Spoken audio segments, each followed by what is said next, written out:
That's right. Glass case and all.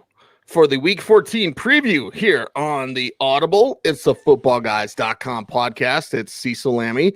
It is Sigmund Bloom. And we are here, complete with Bloom's reverse Santa hat. Like, what is that? Is that a Krampus Where's hat? Waldo? Krampus? Where's Krampus? Waldo? They did have the Krampus parade. They have a crew of Krampus down here. And they did a parade. So the parade is you get in your car and you drive, and they're like outside. And I guess that's how the parades are going to go this year. The Krampus parade's great. I mean, they actually have like kids in cages and everything. Like if when they're kids in the crowd, Krampus comes out like, "I'm going to steal you from your parents." So we need to make that myth more widely known. Okay. That should be a Krampus hat from now on because it's like reverse Santa. So it's like Bizarro Superman, Yeah. So, all right, it's not Bizarro World. Well, it is technically, but in your fantasy leagues, if you've made it this far, congratulations. High five. Like, pat yourself on the back. And it's the first week of the fantasy playoffs. At least it should be for everyone out there, which means the first game we're going to get to is New England and the LA Rams. Now, this is more interesting from the Rams side just because of Belichick, Bloom. Yeah. From the Patriots side, the offense is kind of boring, kind of standard, and you're like hoping Damian Harris can have a touchdown. Like you're hoping that Cam Newton does a little bit of something. Other than that, it could be a very average game for the Patriots. They could still win too. The Rams side is more interesting because of what Belichick will throw in, the wrinkles, if you will. But let's talk about the Patriots side first and how much you should be trusting them in the first week of the fantasy playoffs. Not at all. Zero trust. Next. Well, look, the Patriots want to win ugly. I think that a game that leaves folks, except for Patriots fans, dissatisfied watching the game is a good game for this Patriots team. They don't care about offense. I really do think, we joke sometimes, Cease, I really do think the directive for Cam Newton, don't turn the ball over. Just don't turn the ball over. Don't turn the ball over. And I'm not going to play anybody, White or Harris or Jacoby Myers.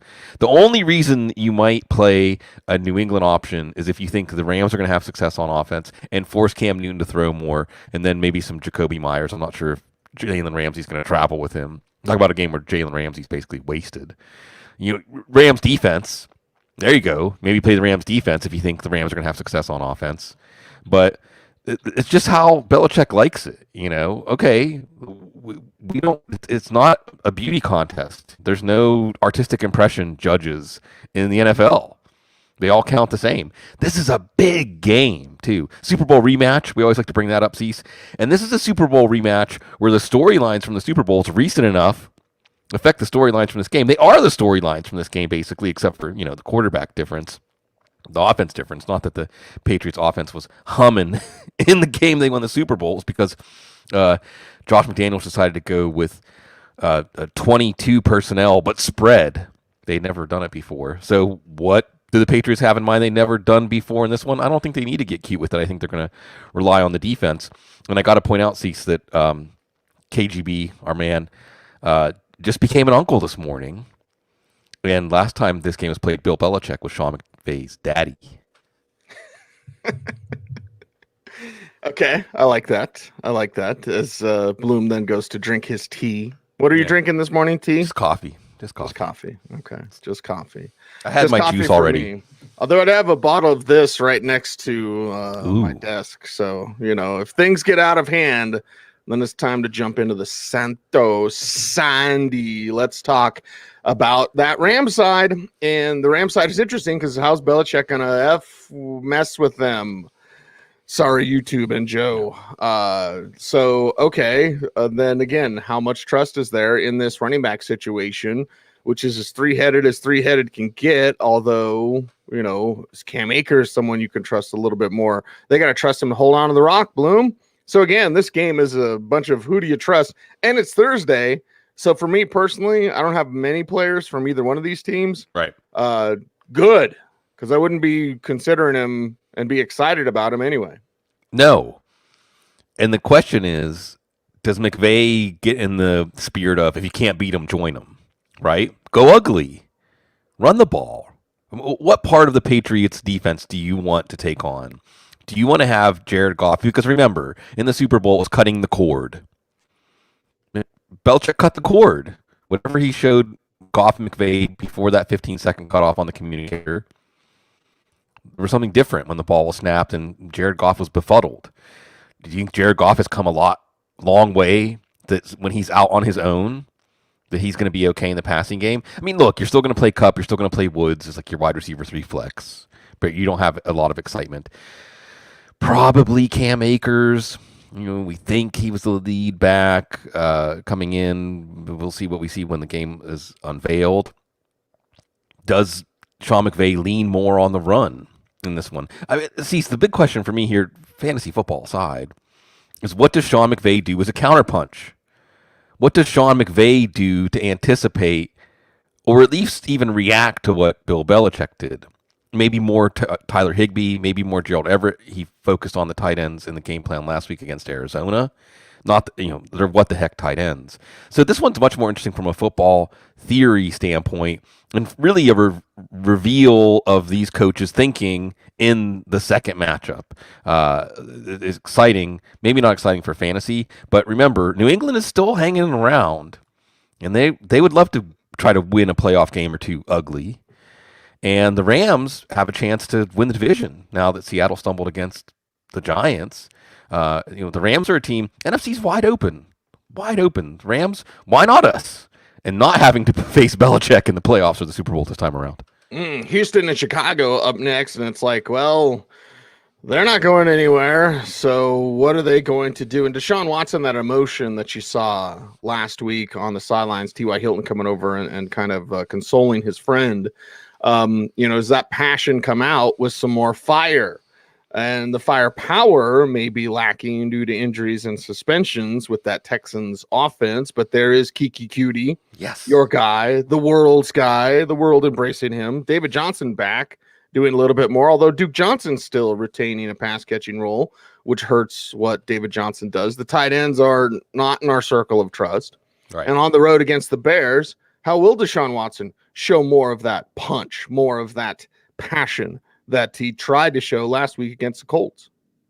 I trust him to be good again. And the Bears defense has shown some cracks.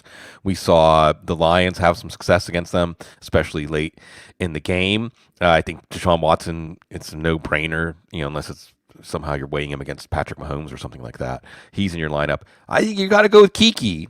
And if you don't in the playoffs, and I don't know, okay, remember next week he gets Indianapolis again. But I think you got to go with Kiki and, of course, Brandon Cooks. And I'm not saying to go with Chad Hansen. Maybe have a spot at the end of your bench in case that keeps up. Like you said, nothing with the tight ends. The David Duke Johnson split is basically 50-50 in snaps, which means they're both just what the heck plays.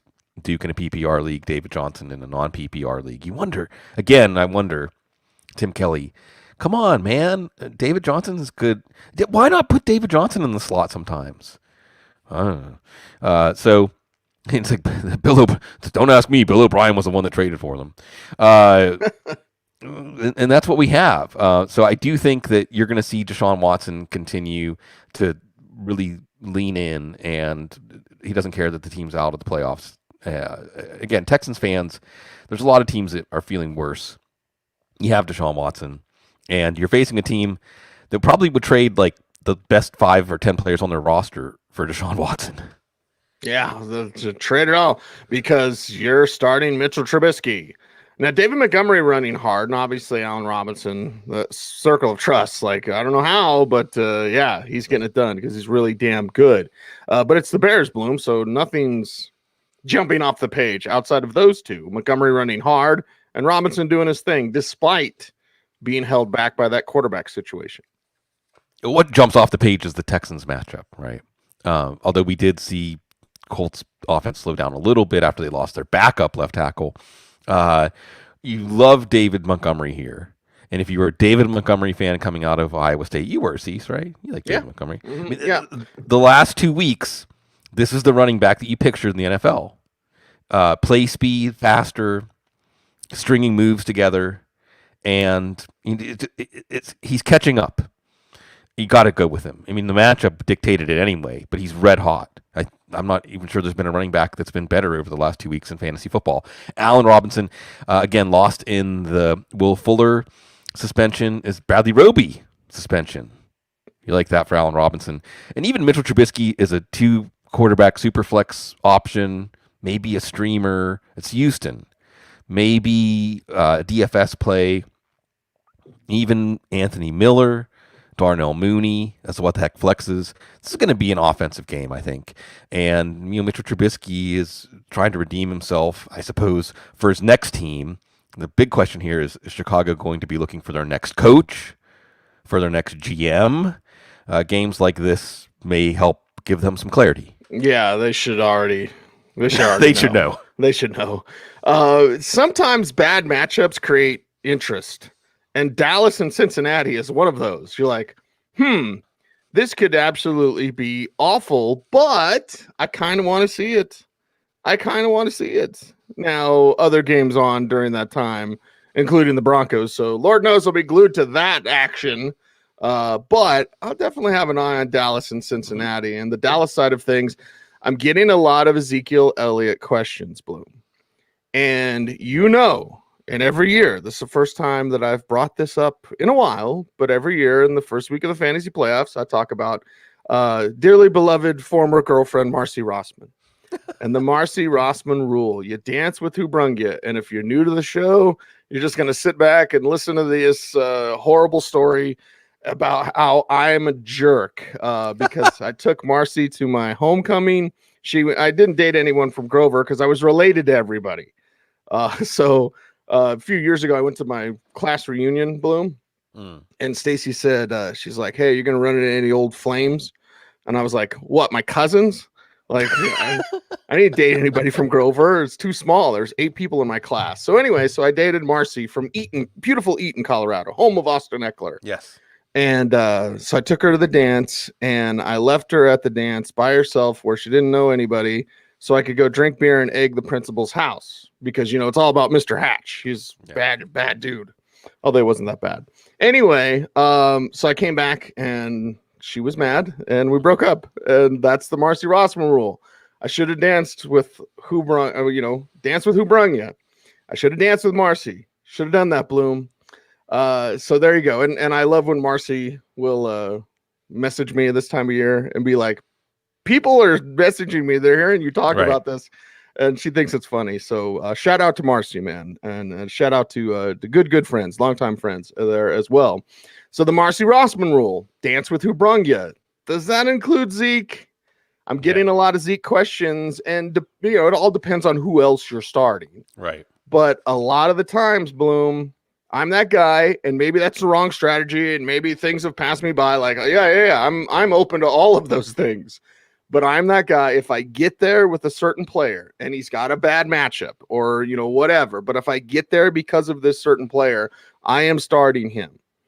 I don't know what to say now. Each individual is different with the Zeke questions, but my tendency is to just lean on lower expectations for Zeke, and that even may be a flex play, Bloom. But still start him. Where do you come down in this matchup? This is Cowboys and Bengals. Let's talk Cowboys side first. You're playing Zeke. And some of it's dance with who brung you, and some of it is it's the Bengals. Yeah, exactly. The Bengals give you permission to start your Cowboys. Facing the Bengals gives you permission to start players against them. And Cecil, I wonder, can we just come up with a fantasy football rule that is always linked back to our painful life lessons? Like I can have the don't go to law school rule. I have no idea how that can affect setting my lineups, but I just my story is don't go to law school unless you know exactly what you're going to do with your law degree and you're going to be a certain kind of lawyer or whatever. Zeke ran the ball. He looked like Zeke against the Ravens. The Ravens had Brandon Williams and Calais Campbell back, so the offensive line wasn't too much of an obstacle for him. Andy Dalton looked credible. So, you're playing Zeke. I think Andy Dalton as a 2-quarterback superflex option is very good here, even as a streamer, potentially, because of Cincinnati. Tua Tagovailoa had his career high in passing yards against them last week. Yes, you're going with Cooper. Michael Gallup's back from the dead. working the sidelines. And yes, CeeDee Lamb. I think you're going to see CeeDee Lamb with a chance here. All three of them. Even Dalton Schultz. Although when I think of Dalton Schultz, I just think, oh, Blake Jarwin. What we missed with Blake Jarwin if Dalton Schultz is going to do this. And I suppose for Dallas, I guess we can't be.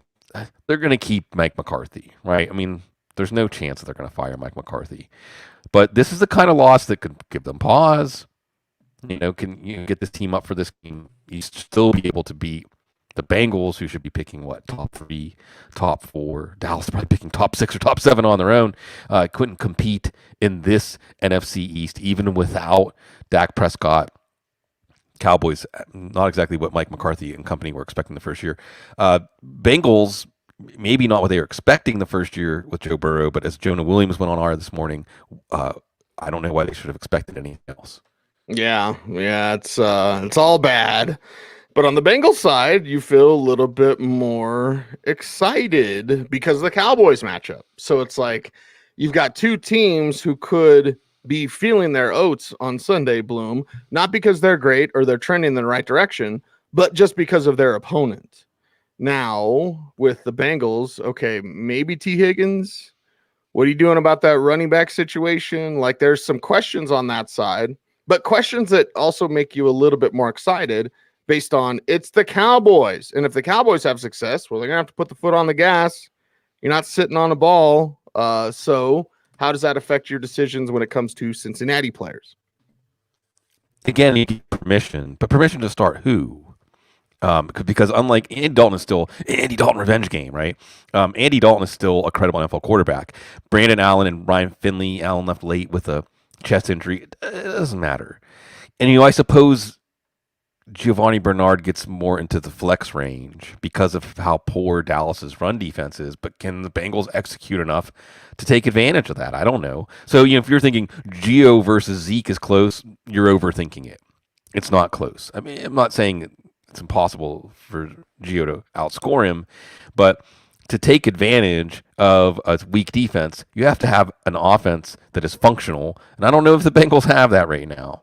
So even if you played Tyler Boyd, you got that 72-yard touchdown before he got kicked out of the game.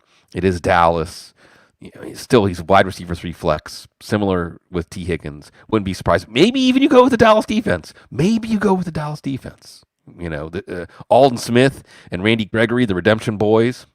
You still have Van Der Esch and Jalen Smith.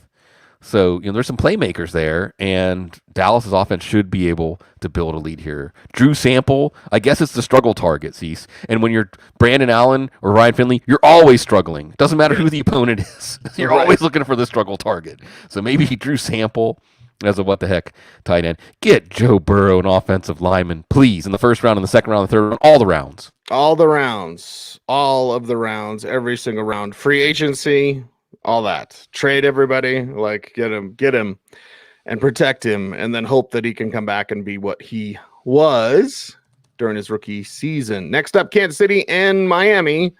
Well, what are your expectations for Clyde Edwards-Helaire, right? Because you're already starting Mahomes, you're starting Tyreek Hill, you're starting Travis Kelce, you're considering McCole Hardman as a what-the-heck flex, you're considering Sammy Watkins and Demarcus Robinson, same thing. But it comes down to, well, is Clyde Edwards-Helaire going to be feeling better this week, Bloom, after the illness pretty much took him out of action last week? Like it mattered. They're going to beat Denver anyway. But still, okay, Clyde, rookie, what are you going to do week 1 of the fantasy playoffs? He's a flex play, or maybe a low-end running back too. Just looking at data points, I'd start Zeke over Edwards-Helaire. I might start Edwards-Helaire over Gio just because of the Bengals offense. But I think that Edwards-Helaire, whether it was the illness or not, again, where's the fear of missing out? He had 1-2 touchdown game. He's not resuming that Damian Williams role in the passing game where we have a chance for big plays every week. I think we're to the point with the Kansas City offense where we trust Mahomes, Hill, and Kelce, and that's it. As it should be, right? McCole Hardman. I'm not saying he can't have a long touchdown or 2 in any of these games. You're not counting on it unless you're in a super, super deep league. And I think what's especially interesting about this one is that test for the Miami defense. Okay, Miami, you can lump on the Bengals. You can lump on weak quarterbacks. Here's Patrick Mahomes. How does Xavier Howard look How did Byron Jones look against this pass offense? How does this resurgent Miami defense look against Patrick Mahomes? They were just cruising, easy breezy. This is a matchup against these two classic NFL teams from the early Super Bowl era. And, Miami wants to see where they measure up. They will. And it'll all come down to their quarterback, I think, in this one. It'll all come down to Tua Tagovailoa. And, well, if they get down, Bloom, do they make the switch to Ryan Fitzpatrick? Which, again, it would trickle down for everybody here because Devontae Parker is more interesting when Fitzpatrick is in. And this is a team that could get down. So do they get down? They go to 2 minute and they say, hey, let's put in Fitzpatrick. It's something we saw against Denver for different reasons, Bloom. And also he was a little bit banged up. But they can use any excuse to go back to Fitzpatrick, especially if they feel like, let's swarm, let's play some good defense, and then see what we can do. So it's kind of shaky ground here for the Dolphins because of Tua and that potential quick hook. Right. With Tua, if it's a come from behind game script, does he get the hook? So what could make him a good fantasy play could also make him a bad fantasy play. You do like Myles Gaskin. I think this is a game where you can pencil in Gaskin for 4, 5, 6 catches and a foundation of 50, 60, 70 total yards, and then we'll see from there. I think you probably go with Mike Gesicki unless you have an obvious option in that top 4 or 5. I don't know what the number is now. There aren't that many tight ends we trust.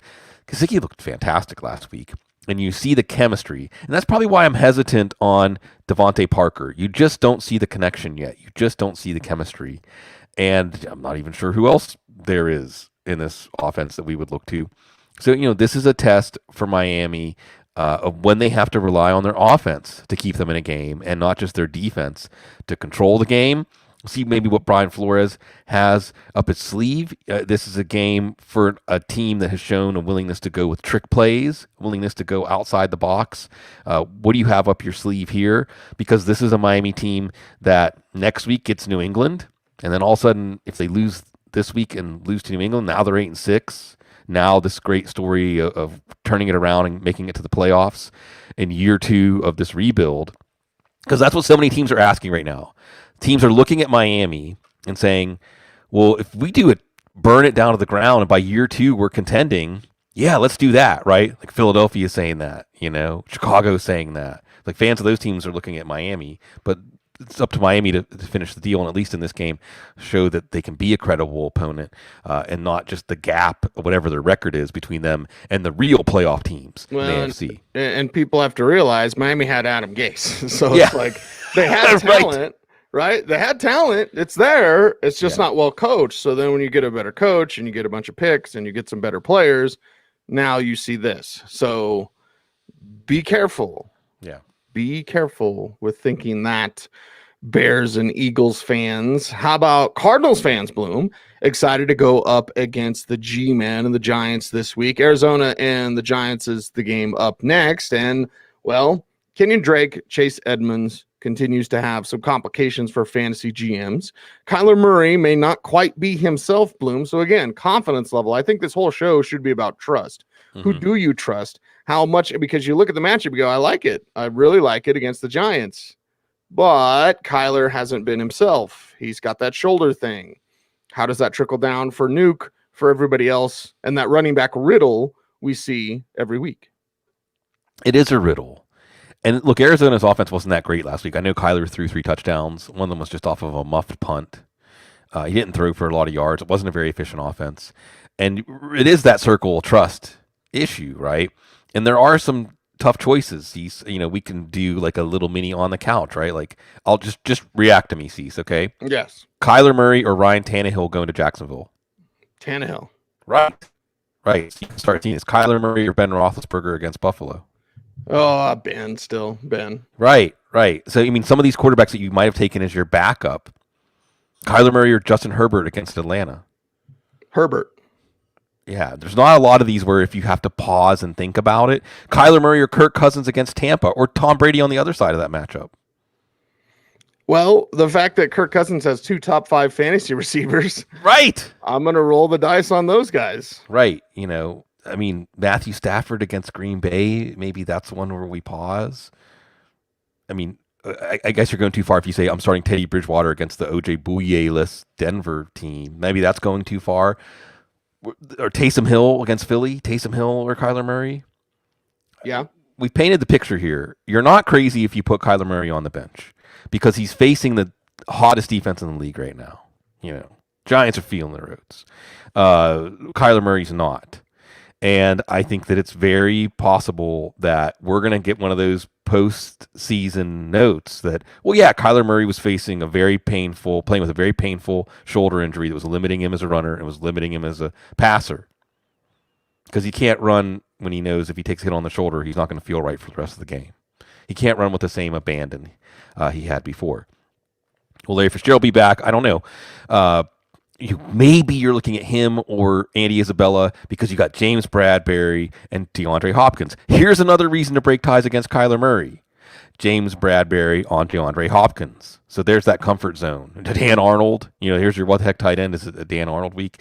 Are you liking Kenyon Drake? Or maybe Chase Edmonds catches 6-7 balls out of the backfield so you can get it. I won't be surprised, Cease. Why would we think that the Arizona offense is going to do any better than the Seattle offense did last week, right? And now I also want to bring in Eric Stoner. I mean, I feel like I haven't mentioned Eric Stoner by name, at least for a few episodes, because I love it. A couple of weeks, I think. Yeah, a couple of weeks like that. He showed up in the chat room a few times. Right. I love it when my phone, like my text message notification pops up. It's Eric Stoner, and he says, "I have a take." I'm like, oh, this is going to be good. This is going to be good. And what I'll pass on, and I think Eric nailed this, is that maybe we were talking about Minnesota, because Minnesota and Arizona are teams that are vying for a playoff spot right now, and we talked about Minnesota as a team like Mike Zimmer. They signed him to an extension. I talked about this with Charch on the couch yesterday. Now the defense is coming around. Rick Spielman, what's he doing? Well, now you can see that Justin Jefferson trade was like a master stroke. But we were talking about Minnesota in terms of, do you just start over, like we talked about with Miami? Maybe is it Arizona? I mean, maybe is Kyler Murray the one thing that this team got right? Have we really seen evidence that Cliff Kingsbury is a good game day head coach, or that he does things to give this team an advantage on game day as far as game planning? Steve Keim should have been out like a year or two ago. He had to be pulled, dragging, kicking, streaming into Kyler Murray. So maybe the one thing Arizona has right is Kyler Murray, and maybe like Budda Baker, Isaiah Simmons, Chandler Jones, some players. Right. But it because what's going to happen here is if they don't win this game, they're on that slide. They went from beating Seattle, and now we're talking about them potentially as a contender for the number 1 seed. Now they're falling out of the playoff picture. It isn't like a heads will roll kind of situation, Cease. But I think Eric brought up a good point of, how far can this team really go with this GM and head coach combination? Right. One other thing Arizona has right. What? Yeah. Yeah. When it's cold, it's tough. It's not cold down in the desert though, VJ. So it's pretty easy, especially when you got guys like Isaiah Simmons. Let's talk about the Giants side of things. And the 1 week that Wayne Gallman doesn't score, he goes over 100 yards. Yeah. So, okay, score or 100 yards, or maybe both for Wayne Gallman. Daniel Jones back, barring any sort of setbacks. Again, Wednesday morning when we're recording this. So we're waiting to see, but that's all reports have indicated that. And that's been that way for a while. So Jones back and the effect on the offense. Gallman, automatic start. The rest of the Giants, questions. Yeah. It's because the defense is good, right? Jason Garrett says, right where we want them. 3 plays, 10 yards, hold the ball, shorten the game. Daniel Jones, his first week back, hamstring. I don't think he'll be unleashed as a runner, so I'm not as excited about him. We're not playing Darius Slayton. Sterling Shepard has such a modest ceiling. Maybe Evan Ingram. I say maybe Evan Ingram because Daniel Jones was actually throwing downfield to him successfully before he got hurt. And we saw the Rams attack Arizona with tight ends last week. So maybe it's an Evan Ingram week. I imagine you probably don't have a better option. Probably not going to get cute with it and go with Gesicki over Ingram for that matter. And you go to Gallman. Now it's another check on the Zeke index, right? Probably going to go Zeke over Gallman, all right? But I won't be surprised if Gallman outscores him. And I think Gallman is a legit bona fide running back too now. He's not just someone that we're looking at as, well, he's back, he's got an opportunity, he's going to get touches, he's going to get volume. He's playing really well. His runs were what turned the game for the Giants last week. They go into halftime down 5-0, and Gallman with that 60-yard run really ignited this team. Had a couple more runs on the next touchdown drive. And I think that he's a foundational player in this offense now. Someone brought up, because we're on the Gettleman redemption tour right now, Cease. Leonard Williams had a massive game last week, so now that trade looks good. Right. But someone did bring up something like, I don't know the exact numbers, but Saquon Barkley, I think there's 6-7 without him, or something like that. 7-6, 6-7, and like 8-23 with him. So is Saquon Barkley really making a difference for this team? Wouldn't it be something if they win the division with Barkley really playing almost no role in it?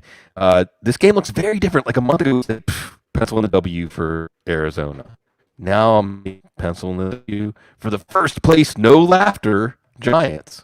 Pencil in the W for Minnesota? Mm-hmm. Minnesota and Tampa Bay. And the one thing, like, Kirk Cousins is a weirdo. Like, he's very strange. He's very odd. He always has been. And that's just who he is, right? Get down how you get down. Like, not everyone's going to be charismatic and, charming and all those. Some guys are just going to be weird. And you're like, oh, you're a little off. That's okay. He's got 2 top 5 fantasy wide receivers and Adam Thielen and Justin Jefferson tearing it up, man. Absolutely. With Dalvin Cook. And the nice thing about having that weirdo Kirk Cousins as their quarterback, Bloom, is they don't fear anybody. Like anybody. I'm sure if you ask Kirk Cousins, he'd say he's the best quarterback in the league. Like, that's, again, he's a little off. But Tampa Bay, people aren't looking at them as some sort of, unbeatable, how are we going to do this sword from the stone type of foe. They're like, let's beat up on him too. I want Tom Brady to not shake my hand after the game, is probably what Kirk Cousins is saying. So, yeah, all right, Minnesota. It's an exciting one right here. Really exciting. This is the best game on the schedule, if you ask me, this week, or at least in the early games. I don't know what the better game would be from the late games. Pittsburgh, Buffalo, I guess. Although, do you hear it? Cease, do you hear it? Did you hear? I don't know if you heard my take on the show with Charts yesterday, that here's every Steelers fan right now. We're lucky to win one more game this year. We're not even going to win a playoff game. Maybe the Browns will win the division, right? There's the bitter Steelers fan. Just can't handle it. Talking to Charts yesterday, all things Minnesota, I think the big question here is Kubiak, the offense. Do you go in ready to go against your identity and pass on first down, pass on second down? It's the Bucs. Why would you go into the teeth of this defense? I know it's a Dalvin Cook offense. Why are you going to waste punishment? And why are you going to waste plays when you know Justin Jefferson and Adam Thielen? You brought it up, Cease, 2 top 5 fantasy wide receivers. I think Justin Jefferson can roast Carlton Davis. I know Adam Thielen can. If the Bucs don't get home with those Todd Bowles blitzes, Kirk Cousins is going to be massive. Kirk Cousins is going to be a top 3 fantasy quarterback this week if the Vikings offensive staff has the will to say, we're a running team. We do all, because Kevin Stefanski's doing it, right? We've had more than one game this year when Stefanski comes out and says, we're going to pass. You're ready to stop the run? Guess what? We're going to pass. And when you're playing the number 1 run defense in the league, why would you waste plays? Cousins is a really strong play this week. Cousins over Murray. Yes, absolutely. Justin Jefferson, Adam Thielen. These are guys, when you look at your lineup and you have one of them, you're feeling really good about your chances to advance. We did a long tribute to Justin Jefferson in the rookie year he had. See, by the way, do the gritty. You know about the gritty, right? I mean, it's the touchdown dance sweeping the nation. I originated in New Orleans. I'm going to bring this up every time I can because New Orleans loves itself some New Orleans. Originated at Landry Walker High. Was Justin Jefferson's teammate, Alan Davis, who did it in the locker room to get the team fired up. Now it's the touchdown dance. Do the gritty. I think you're going to see Jefferson do a gritty or 2 in this one. And you're still going to play Dalvin Cook. Dalvin Cook's going to, he can score 1, 2, even 3 touchdowns in this one. Don't think he's going to get a lot of yardage. May have more yardage as a receiver than a runner. But this is a really interesting game because it's contrasting teams. And see, it's another chapter of the Antonio Brown, Tom Brady, big house. Is it big enough for everybody? Bruce Arians, the best reality show in the NFL this year. Yeah. Bloom, I'm still stuck on the Tootsie Roll. So, okay. Gritty, sure. You're like, you know what the gritty is. I don't know if you saw my face. It's the one, with the dance, the hop, and you put the eyes up, the gritty. Everyone's doing it. Deontay Johnson did it. Everyone's doing the gritty. Awesome. We're old. What is it? Don't cap. Yeah, you capping. You capping. You capping. Or not capping? I don't know. Yeah. I don't get it. Let's talk about Tampa's side. And you mentioned Antonio Brown. Like, who's starting him? Who's nobody's starting him with confidence. If you are, what, Bucks homers, like super fans, they're gonna start Antonio Brown, I guess. Chris Godwin, and the latest there from our Football Guys Newswire yesterday, he did not practice. Now he had pins removed from his broken finger, and they're likely to ease him back into action. So he needs that full practice on Friday. Keep an eye on his status. He's a wide receiver too. In the first week of the fantasy playoffs, if he plays. But again, no practice yesterday, so watch the situation as he's coming back. Mike Evans and the touchdowns probably won't get 1,000 yards this year, Bloom. That makes me sad. That makes me sad. Tom Brady's struggles kind of make me happy, though, because, if you're not the greatest guy out there and kind of a jerk to your teammates and you don't shake hands after you lose, people might want you to lose more. That's just that. And then, of course, the backfield and Fournette and Ronald Jones continuing on there against Minnesota. Which Bucks are you looking to? Evans, Godwin, Brady, Ronald Jones, but most importantly, Gronkowski. One of the things we're watching here is, so we know that you're going to see Gronk and Jones or Fournette on passing downs, and Evans and Godwin on the field. Who's most often that last player? Is it Cameron Brate in 2 tight end sets? Is it Scott Miller, who actually had much better rapport with Tom Brady than Antonio Brown? Yes. Maybe Scott Miller didn't live with him, Maybe Scott Miller doesn't know to put the toilet paper so that the paper's over and not under in the Tom Brady-Giselle household. But he was better with Tom Brady than Antonio Brown, and he's getting healthy now. And remember, they're coming out of a bye. And see, this is one of those things, again, with Charts yesterday, Charts is bringing up, like, who is the alpha in this offense? Is it an Arians offense or a Brady offense? My reaction was, well, when Arians says Brady's not cutting it, he's basically announcing that it's Brady's offense. It's up to Brady. The buck stops with Brady, not Arians. So is this a bye week where Arians takes the wheel back? Do they even maybe balance this offense more? And it's more Ronald Jones. Yeah, he's fresh now. That's why I think you got to go with Ronald Jones. You got to go with Evans and Godwin. I'm not trusting Antonio Brown, but I might not drop him just because of the matchups that they have coming up. They're going to get Detroit. There's going to be these matchups down the stretch. It could be good for Tom Brady too. Atlanta next week, Detroit week 16. But really, the guy you love in this matchup is Rob Gronkowski. And the reason is because Eric Kendricks is probably out. This is one of the things that went under the radar. He hurt himself in warm-ups last week before the game against Jacksonville. And if Kendricks isn't out there, so you know who replaces Kendricks? Todd Davis. Ah, very good. Yeah, well, didn't he have like 15 tackles last week or whatever? Yeah. Not always a good thing. No, that's not a good thing. No. And I think Rob Gronkowski, if Eric Kendricks isn't out there, he's going to be running free, frolicking in the middle of the field. This looks like a shootout. This looks like a back and forth. Which quarterback can make more plays? Which defense can make more plays? A thrilling, chilling game. I hope you have a piece of this one in your Week 14 playoff game.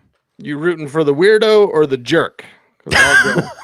I'll go with the former rather than the latter. And I'd rather talk about Vikings and Bucks again, Bloom, than talk about Broncos and Panthers up next. Now, the return of Christian McCaffrey is exciting, but we got to talk about the Broncos first, and that's not exciting at all. Jerry Jeudy tweeting, he's being very mysterious. And I've always said this on social networking, if you're going to be that person who's like, well, I would if only certain people would. Okay, stop, please. Either name them by name or don't tweet at all or whatever. Like, again, join me as I say this, Bloom, although you might disagree with me.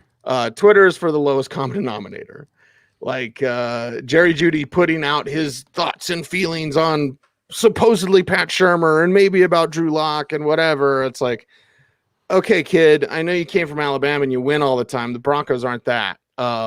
He's getting open. He's getting frustrated. That's clear. That's obvious.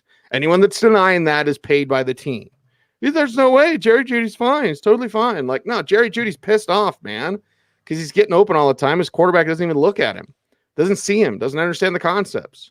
So here we go. They're going up against Carolina. Let's talk about Philip Lindsay, Melvin Gordon. Again, trust. What? I trust Tim Patrick as a wide receiver 3. Noah Fant as a low-end tight end 1. But that's about it. And, let's not – what'd you call it, the digger? What's the dance? What? What's the dance? The gritty. The grinder. Do the gritty. The gritty. Okay. I don't want Broncos fans to start doing the gritty in case Drew Lock has a nice game against Carolina. Consider the opponent and consider the trash that he's looked like. I'm seeing people like, he wasn't that bad in the Chiefs game. Okay. Yeah. All right. Do you even watch football? So, yeah, let's talk about the Broncos, Bloom, and I might have to crack into this Santo after all. Yeah. It's never too early. Unpaid endorsement. Sammy Hagar and Guy Fieri's mezquila, by the way, Bloom. Oh, Guy Fieri, Flavortown. Carolina's got a lot of players on the COVID list, including some guys on the defensive side like Shaq Thompson, Derek Brown. So we'll watch that. Dante Jackson's been banged up.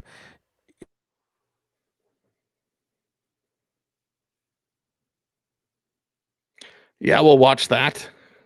And we'll watch Sigmund's connection go bad.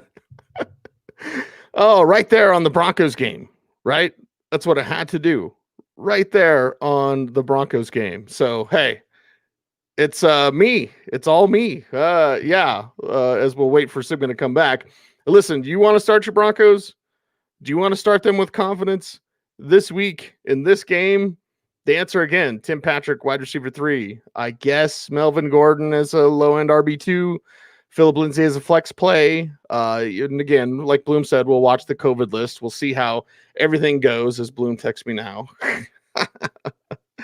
I think they're working on his internet right now. So another unplanned outage is what he says. I keep trying to tell him to tether it to his phone. I've told him that. I was like, tether it to your phone. And I'm going to text him that right now. This is real live, ladies and gentlemen. And there you go. I just texted him, tether to your phone or get a different internet provider. Although I don't think that's only one down in New Orleans. So it's a Broncos show. And again, Broncos in Carolina. I'm not going to trust my Broncos. I'm not going to look to this and be excited about any of those guys, even if at the end of the day they play well. It's a what have you done for me lately type of situation. And I don't know about you, but I already have enough players on my fantasy team that I can feel better about than thinking, I sure hope Melvin Gordon pays off as my flex this week.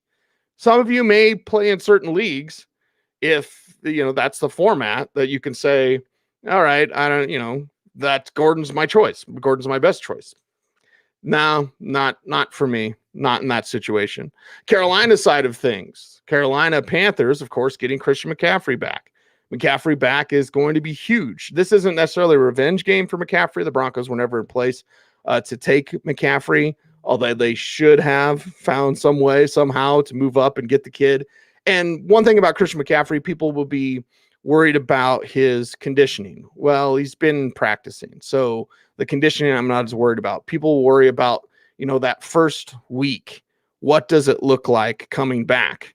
Well, for me, I'm one of those start him because he's fantastic. He's Christian McCaffrey. And speaking of fantastic, I think we have Bloom back. The show must go on. Are you tethered to your phone? Did you do that? No. It's just the gods. Oh. It's Papa Legba. All you have to do is press like one button.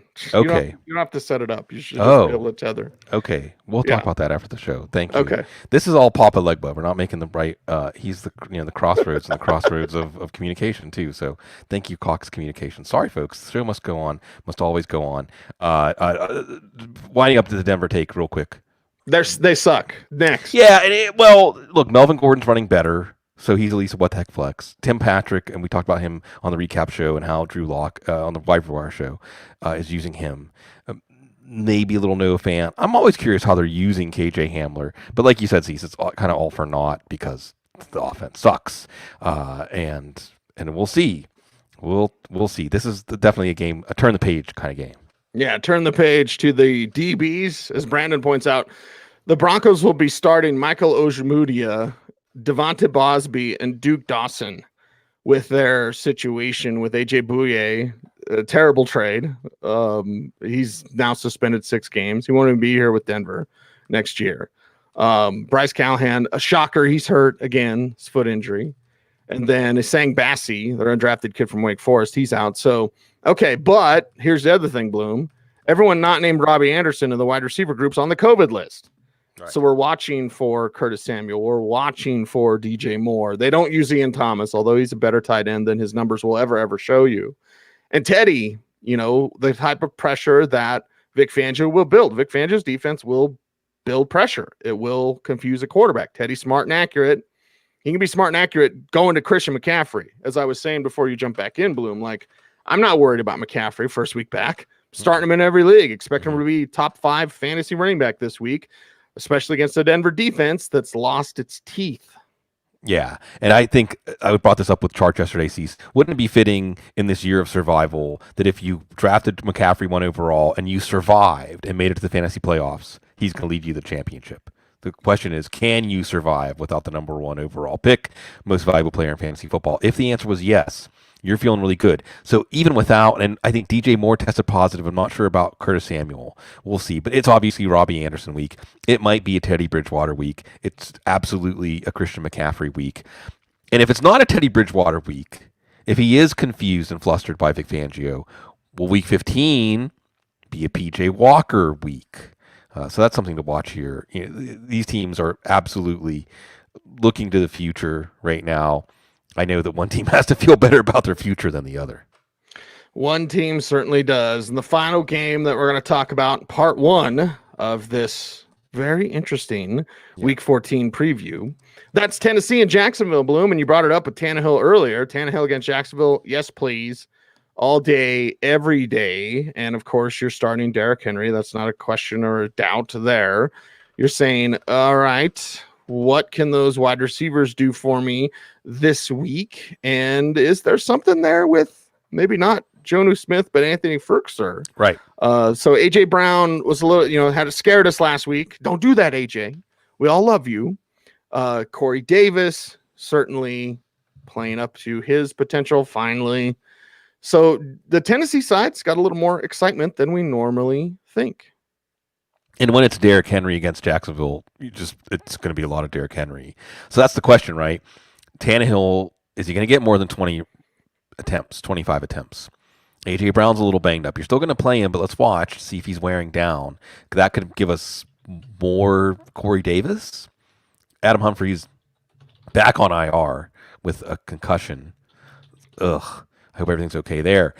But you do see that opening the door for Anthony Ferguson if Johnny Smith isn't back with his knee issue. I think he's had a couple of different issues over the course of the year. But this one's tough because if you think Jacksonville, really, what do you think about Jacksonville? Do you think Mike Lennon, et cetera, against the Tennessee defense is going to keep this close and make this a more high-scoring game? Gardner Minshew did it in the first matchup, I believe. Then Tannehill's a better play. Davis is a better play. Ferguson's a better play. Brown's a better play. We know it's going to be a lot of Derrick Henry. Although earlier this year, he was held to like 25 for 84 by Jacksonville. Usually he's stomping on their face. So, it's a pride game. It's a division game. Tennessee falls back into a tie for the first place with Indy after Deshaun Watson fumbles that game away. Jacksonville's going to be plucky, but Tennessee also has, after the beating that Cleveland put on them, they got to get some frustration out. They got to get that frustration out, and then Jacksonville's just got to, try to keep their head above water. What was the Khan family? They did something. They made a St. Louis joke, or somebody said so. I saw that on Twitter, and it was like, the national media will ignore this. And so then I went to quickly ignore it because I was like, it's Jacksonville, whatever. You guys are moving. Okay, sorry, Jack. Right. The greatest fans ever, Bloom, although you and I disagree about that because I think they're awful. But anyway, okay. Yeah, you guys are moving. Some of my favorite fans are Jacksonville fans. I can't speak for the fan base in general. Yes. Okay. London, St. Louis, whatever. Right. So I guess there was some kind. That's more interesting than this damn team, except for James Robinson. Right. Obviously near and dear to our hearts. That was it, Cease. I had, first note, weekly James Robinson appreciation. Yes. Yes. Because, and you know that he's got that Frank Gore sort of, he plays with his heart every week, every touch. And Glennon hasn't been so bad, and Tennessee's defense has been. Now, DJ Chark was barely involved last week. It was a lot to the tight ends, as you pointed out in the waiver wire show. Some Keelan Cole, Colin Johnson coming on, and I think it was E. Dilla, one of those Jacksonville fans I like so much. Maybe Colin Johnson is a better outside receiver than Laviska Shenault. Maybe. I mean, strictly in that role.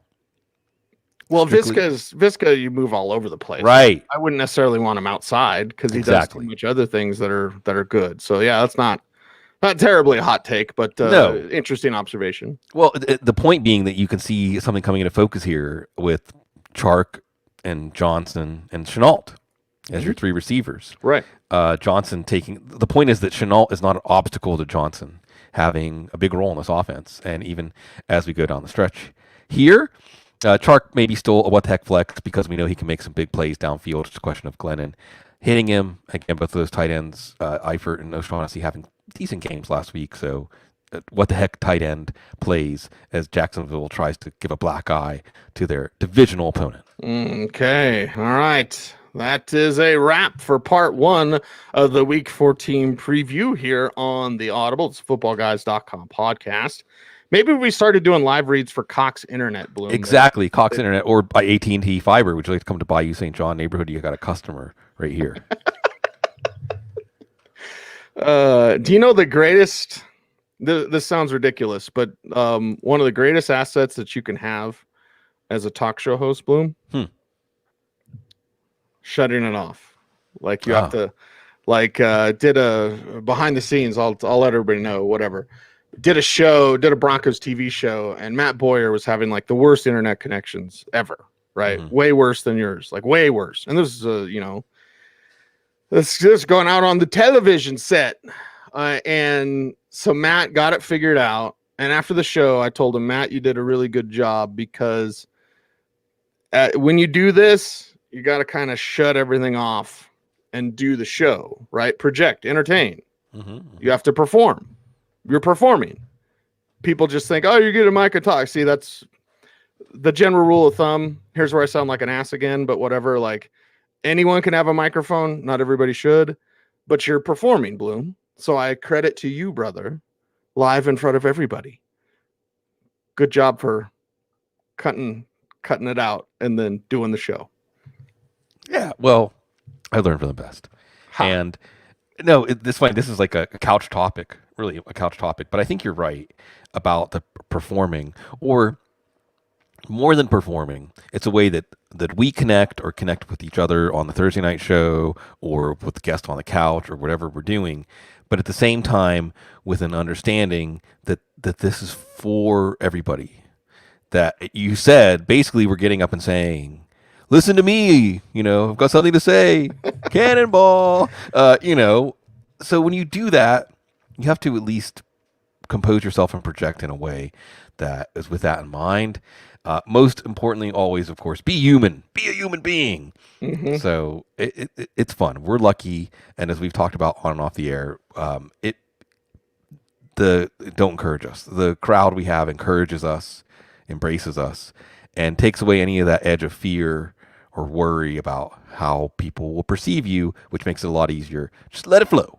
Let it flow. He's Sigmund Bloom. I'm Cecil Lammey. We are the Audible. Everyone, thanks for watching. Thanks for listening. Stay tuned and stay frosty.